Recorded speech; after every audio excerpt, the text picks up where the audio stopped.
Hello, everyone. My name is Will Divers. We're here again with our Trust and Estate Seminar number 2. There's been a lot of misconceptions with trust and estate planning and what that really means. So today we're joined by an attorney, Hailey Brock from Kimbrough Law Firm.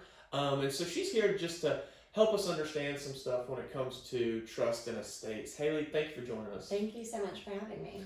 So we'll start off just with the general question, what is a trust? So at its most basic level, a trust is just an agreement between the grantor, which is the person who settles the trust and transfers assets into the trust, and the trustee, which is the person who manages the trust assets according to the terms of the trust agreement, which would be the contract between the grantor and the trustee. And so typically, will you see that the grantor and trustee are the same person? Do they have to be the same person? They can be, but they do not have to be. Frequently, the grantor will choose someone else to serve as trustee, especially a lot of our clients at Kimbrough Law are older and they like to choose someone else to manage the assets for them. Okay. And so you talked about being older, and with the estate planning process, a lot of people hear the word probate and it scares them to death. They don't like that word, makes them cringe almost. How does a trust work when it comes to probate and probate court? So any assets that are within the trust that have been transferred to the trust prior to the grantor passing away will be distributed according to the terms of the agreement, and they will not go into the probate estate. Assets that are still owned by the grantor as an individual, when the grantor passes away, will be distributed according to the terms of his or her will. If they don't have a will, then they'll be distributed according to the laws of intestacy in the state of Georgia.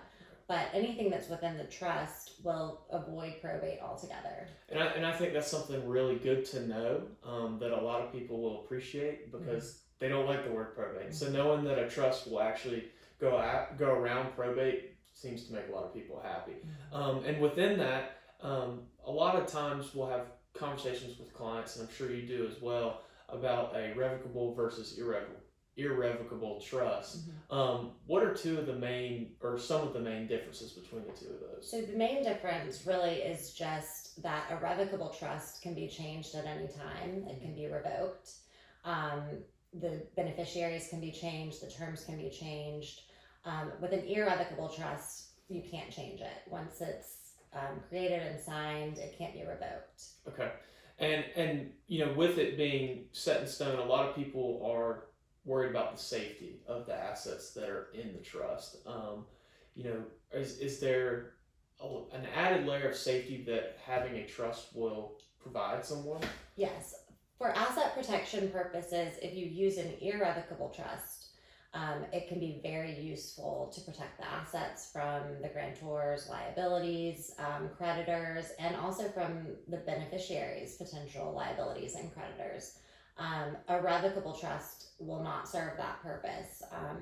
Assets that are transferred into a revocable trust are not going to be protected because it can be changed at any time. So it's just as if the grantor still owned those assets as an individual.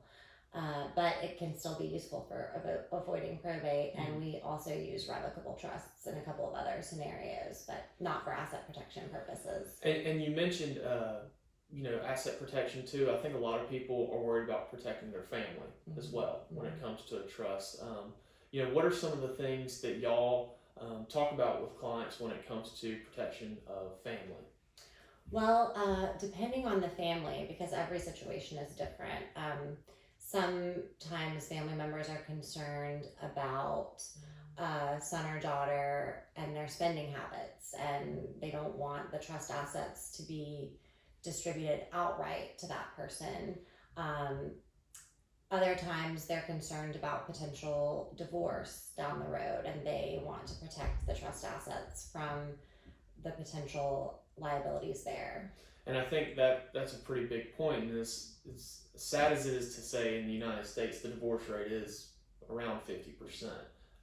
And a lot of people want to make sure that their family money stays in their family. It's for them, for their kids, for grandkids. And so I think that's a really big point to add, is that there is ways to protect it that way as well. A trust can be a really useful vehicle for allowing the grantor to dictate exactly how he or she wants his or her assets to be distributed, and maintain a little bit of control that way. Well, Hailey, I really appreciate you stopping by and having this conversation with us today. If anyone has any questions, please feel free to reach out to me at 706-850-4965.